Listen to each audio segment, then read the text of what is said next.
আমাদের জীবনে চাওয়া পাওয়ার কি অভাব আছে? প্রচুর চাওয়া পাওয়া। বৈধ চাওয়া পাওয়া গুলোকে পাওয়ার জন্য আল্লাহর সাথে সম্পর্ক করতে হয়। আর আল্লাহ পাকের সাথে সম্পর্কে কিছু ওসিলা মাধ্যম লাগে। এই দোয়াগুলো হলো মাধ্যম, আমলগুলো হচ্ছে মাধ্যম।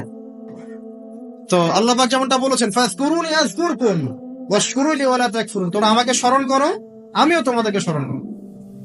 আল্লাহ পাক তো এভাবে বলেছেন, যখন একজন মানুষ মনে মনে আমাকে ডাকে, আমিও মনে মনে ওকে স্মরণ করি।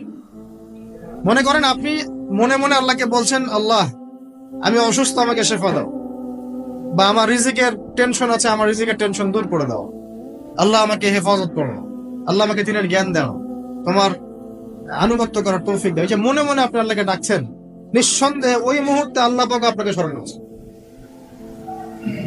সাত আসমান ভেদ করে আরশের উপর থেকে আল্লাহ পাক আপনাকে স্মরণ করছেন। আল্লাহ পাক বলছেন, যখন একজন মানুষ জনসমক্ষে আল্লাহকে স্মরণ করে, যেমন আমরা এখন করছি, জনসমক্ষে সবার সামনে আল্লাহর কথা আলোচনা করছি, আল্লাহ পাক বলছেন আমিও তখন এর চেয়ে অনেক উত্তম জনসমাবেশে ওই বান্দাদের কথা স্মরণ করি। আল্লাহ পাক আমাদের কথা স্মরণ করছেন। আমাদের কোনো ফিলিংস আছে? আল্লাহ আমাদের কথা স্মরণ করছেন, ওই যে যুবক ছেলে বসে বসে ফোন টিপছে, কোন ফিলিংস আছে? মানে মনস্তাত্ত্বিক ভাবে অন্তরে যখন নূর থাকে না, পাপ করতে করতে যখন অন্তরটা কলুষিত হয়ে যায়, কোনো ফিলিংস কাজ করে না। খুন করবে, কোনো ফিলিংস নাই। সুদ খাচ্ছে, কোনো ফিলিংস নাই। জেনা করছে ডেইলি, কোনো ফিলিংস নাই। দেখবেন ঘুষ নিচ্ছে, দুর্নীতি করছে, মানুষের সম্পদ আত্মসাৎ করছে, যারা বলবেন ফিলিংসও নাই যে আমি একটা পাপ করছি। কখন এরকম হয় জানেন? যখন এক কথায় যখন মানুষ পাপ করতে করতে করতে করতে, এই যে কলব বলে একটা কথা আছে, এই কলবের উপরে কালো কুৎসিত একটা মরিচা পড়ে যায়, তখন আর ফিলিংস কাজ করে না। তো ফিলিংস কাজ করানোর বুদ্ধি কি? দুইটা বুদ্ধি আছে। এক, বেশি বেশি কোরআন তেলাওয়াত করা, তাহলে অন্তরের মরিচা দূর হয়ে যাবে ইনশাআল্লাহ। আর দুই হচ্ছে বেশি বেশি মৃত্যুর কথা স্মরণ করা, তাহলে মনের মধ্যে যে কালিমাগুলো আছে আস্তে আস্তে দূর হবে ইনশাআল্লাহ। মৃত্যুর কথা কে স্মরণ করে এখন? মানুষ তো চলাফেরা করে এমন ভাবে যে কোনোদিন মরবেই না। কে স্মরণ করে? যে টেবিলের তল দিয়ে ঘুষ নিচ্ছে, ও স্মরণ করে মৌতের কথা? যে মেয়েটা বোরখা পরে যে ডেটিং করে বেড়াচ্ছে, জেনা করে বেড়াচ্ছে, ও কি মৃত্যুর কথা স্মরণ করে? যে ছেলেটা এখনকার যুব সমাজের বেশিরভাগই মাদকের সাথে সম্পৃক্ত, গার্লফ্রেন্ড বয়ফ্রেন্ড অ্যাফেয়ার্সে আছে, হ্যাঁ, টিকটক প্রজন্ম, আড্ডাবাজি করে সময় কাটায়, গুন্ডামি করে, মাস্তানি করে, এর মৌতের কোনো ফিকির আছে? একজনকে বড় দায়িত্ব দেওয়া হয়েছে, সবার সম্পদ লুটপাট করে খাচ্ছে, এর মৌতের ফিকির আছে নাকি? এর মধ্যে ফেরাউনি চেতনা এসেছে, আনা রব্বুকুমুল আ'লা, আমি মহান রব, আমি তোমাদের মহান রব। ওদের মধ্যে ওই চেতনা কাজ করছে যে সূরা মুমিনুনে যেটা বলা আছে, যে আমরা এখানেই জন্ম নেই, এখানেই মারা যায়, আমরা পুনরুত্থিত হব না। ইন হিয়া ইল্লা হায়াতুনা দুনিয়া নামুতু ওয়া নাহইয়া ওয়া মা নাহনু বিমাবউসিন, আমরা এই দুনিয়াতেই বাঁচি, দুনিয়াতেই মরি, আমাদের কোনো পুনরুত্থানের কিছু নাই। এদের চেতনা এমন।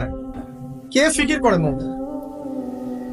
অথচ আপনি দেখছেন যে প্রতিনিয়তই কোনো কারণ ছাড়াই মানুষ নাই, কোনো কারণ লাগে না। এখন তো কারণ ব্যাখ্যা করতে আমরা পছন্দ করি, এই কারণে ওইটা হয়েছে, ওই কারণে এটা হয়েছে। এটাকে বলে কার্যকারণ তত্ত্ব। দর্শনের ভাষায় কি বলে? কার্যকারণ তত্ত্ব। এটা আপনারা ফিলোসফি পড়লে বুঝবেন। প্রত্যেকটা কাজের পিছনে একটা কারণ থাকে, আমরা কারণটা সার্চ করি বেশি। এখন কারণ ছাড়াই মানুষ ডেড। এই যে যাচ্ছে, উপরে একটা সুন্দর করে বড় একটা পাথর ঝুলছে, সব পাস হয়ে যাচ্ছে ওখান থেকে। মানে রাস্তায় কাজ চলছে, উপরে আবার একটা ঝুলছেও, আর মানুষ আবার অন্য নিচে যাতায়াত করছে। তো যারা রাখছে ওদের ইন্টেলেকচুয়াল অবস্থা চিন্তা করেন, আর যারা আমরা তল দিয়ে যাচ্ছি তারও অবস্থা চিন্তা করেন। বুদ্ধিভিত্তিক ভাবে আমরা কোন জায়গায় চিন্তা করেন? মানে মানুষ বিজি রোড দিয়ে যাচ্ছে, ওখানেই কাজ হচ্ছে, আবার যেখানে কাজ হচ্ছে দেখছি সেখানে আমরাও আবার তল দিয়ে যাচ্ছি। সবাই পাস হয়ে গেল, যাদের তাকদিরে লেখা ছিল মৌত, একদম মুহূর্তের মধ্যে শেষ। কি কারণ ব্যাখ্যা করবেন?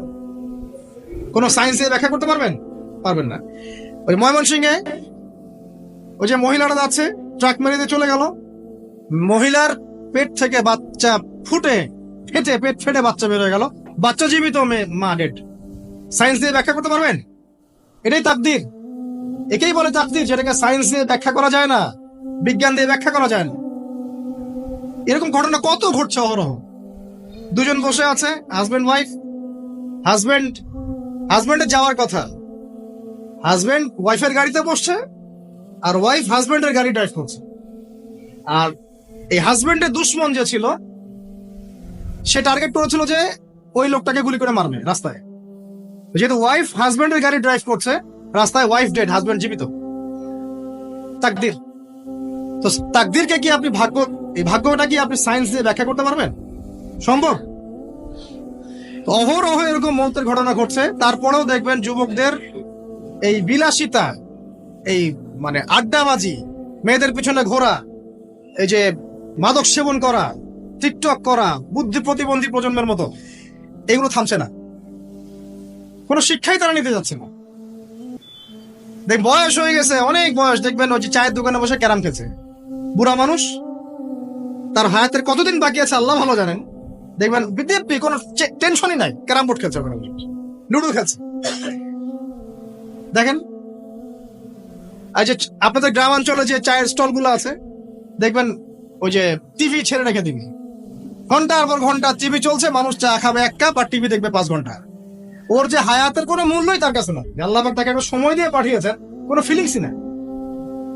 অথচ মানুষ প্রতিদিন, দিনে রাতে, প্রত্যেক দিন মানুষ অহরহ মারা যাচ্ছে। যাদের ভিতরে মৌতের চিন্তা আছে তারা কিন্তু পাপ কম করলেও ফিরে আসে আল্লাহর দিকে, কারণ তাদের প্রতি মৌতের ফিকির আছে। আর যাদের মৃত্যুর কোনো চিন্তা নাই, তারা এই রাজনীতি বলেন, অর্থনীতি বলেন, সমাজনীতি বলেন, আর এই পরিবার আর ধর্ম বলেন, সমস্ত ক্ষেত্রে পাপ করে বেড়াবে, কোনো ফিকির নেই। আল্লাহ পাক আমাদেরকে মৌতের ফিকির করার তৌফিক দান করুন এবং পরকালের জীবনটাকে আসল জেনে দুনিয়ার কাজগুলো করার তৌফিক আল্লাহ পাক দান করুন। আসেন, তো এবার আপনি শুকরিয়া আদায় করছেন, আলহামদুলিল্লাহিল্লাযী আহইয়ানা বা'দা মা আমাতানা ওয়া ইলাইহিন নুশুর। আধা ঘন্টা আগে ঘুম থেকে উঠেছেন, এখন কি করবেন? বাথরুমে যাচ্ছেন। এই বাথরুম করাটা কি দুনিয়াবি কাজ না? এই কাজটা ইবাদত হবে যদি আমি ঢোকার সময় বাম পা দিয়ে ঢুকি আর বলি, কি বলি? আল্লাহুম্মা ইন্নী আউযু বিকা মিনাল খুবসি ওয়াল খাবাইস। এখন বাথরুম করতে আপনার 10 মিনিট লাগুক আর 15 মিনিট লাগুক আর 5 মিনিট লাগুক, এই পুরো সময়টা নেকি পাবে না। সুবহানাল্লাহ। আর কি চাই? বের হবো, এখন বের হওয়ার সময় কি বলবো? গুফরানাকা, নেকি পাচ্ছে। একটা দোয়া আছে, আলহামদুলিল্লাহিল্লাযী আযহাবা আনিল আযান ওয়া আফানি গুফরানাকা। এবার আপনি ওযু করবেন। ওযুটা ধীর স্থির ভাবে করবেন, তাড়াহুড়া করবেন না। ওযুর প্রত্যেকটা অঙ্গ প্রত্যঙ্গ 3 বার করে ধোয়ার চেষ্টা করবেন। শুধু মাথা মাসে হবে কয়বার? 1 বার। ওযু করার পরে আপনি হাত তুলে আল্লাহর কাছে দোয়া করবেন। ওই সময়টা কখন? রাত 4টা থেকে 4:30 বাজে, তাই না? তার মানে আল্লাহ রাব্বুল আলামিন এখন প্রথম আসমানে আছেন। কিভাবে আল্লাহ পাক আছেন সেটা আল্লাহর উপর ছেড়ে দেন। আমাদের এটা নিয়ে ব্যাখ্যা করার দরকার নাই, চিন্তাও করার দরকার নেই। আল্লাহ পাক বলেছেন আমি নেমে আসি, বাস নেমে আসি।